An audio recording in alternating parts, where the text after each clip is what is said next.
I've decided to take today and take care of the stuff I need to, get stuff cleaned up, go grocery shopping and stuff like that.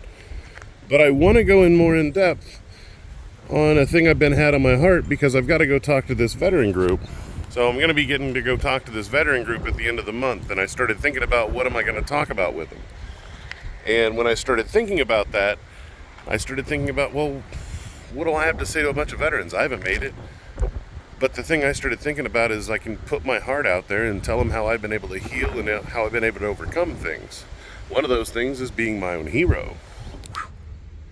Now, what does it mean to be your own hero? Now, that's an easy thing to say, but maybe sometimes a hard thing to execute. So, by being your own hero, that literally means like looking at who you want to be in the future. I look at me in 10 years. I call it that guy. You know what I mean? What is that guy doing in 10 years? How is that guy reacting to a situation? What is that guy doing for work? You know what I mean? And that's the things I do to create the steps to get where I want to be. So if I know what that guy's doing, then I can do the things to get to where that guy is. But the funny thing about being your own hero is he's always in 10 years. Tomorrow he's 10 years. The day after that he's 10 years. I'll never catch up to that guy. So I always have somebody to look up to, and I always have somebody to go, yeah, that's who I could be, you know what I mean? Because I could be him. Being your own hero is more than just some empty words. Like, you have to mean what you're saying. Like, you have to understand that it's a lot of work. It's not easy. It's kind of lonely. And no one else understands the desires more than you do. So you have to remember that you have to be your own push. Nobody's going to be sitting there telling you, well, you got to get this done, you got to get that done. You got to be on it yourself. Being your own hero is hard, and it's a lot of work. Being your own hero sometimes is even just like as easy as going to the store. I seriously hate going to Walmart. There's too many people. It gets my anxiety going. But I got my grocery shopping done, and I'm really proud of myself and really excited about what I was able to get done. You know, and that's part of being my own hero, is being able to push past those moments. I want you to know I struggle with it too.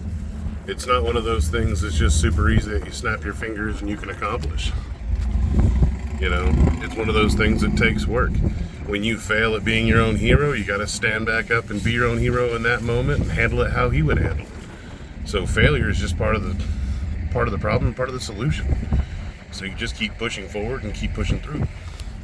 That was kind of a funny moment. I got interrupted for people to compliment the car because they love it that much.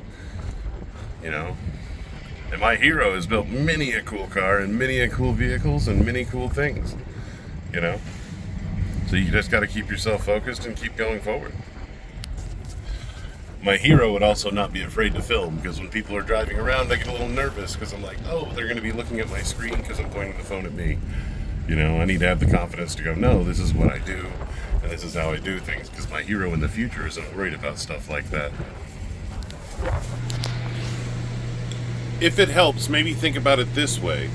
Like, be the hero in your own movie. Because you know in the movies, when they're starting out, they're not in the best place. They put the gun in their mouth. They do the weird shit, you know, like they're eating the crappy food. Then they start running and they start working out and they make it and they start conquering the mission and doing all that. Put yourself in that role. You know, be the hero in your story. That way, when you're thinking about your own story, you're going, oh, that's me. That's me in the future. Because you know where the movie's going to go. You know where it's going to be pushing to. I think everyone gets too hyper-focused in on the details, and they don't worry about the actual meat of it, and worry about if they're happy. You know, your hero, if he's you in 10 years, are you happy? Are you excited about things? Like, what's that guy doing? If he's happy, you got to be concerned about your happiness now. You know, don't waste your life on things that aren't making you happy and won't make your dreams happen. Also, get rid of poisonous people. The people that think you're crazy for trying to improve yourself and trying to improve your life and stuff like that, those are poison. Those are enemies. They're not helping you and they're not going to lift you up. Removing those from your life help a lot. So I encourage you guys to be your own hero, and I love you guys so much. Thank you for all the love, and thank you for all the comments and likes. And I appreciate you all so much. And God bless you all, and I'll see you tomorrow.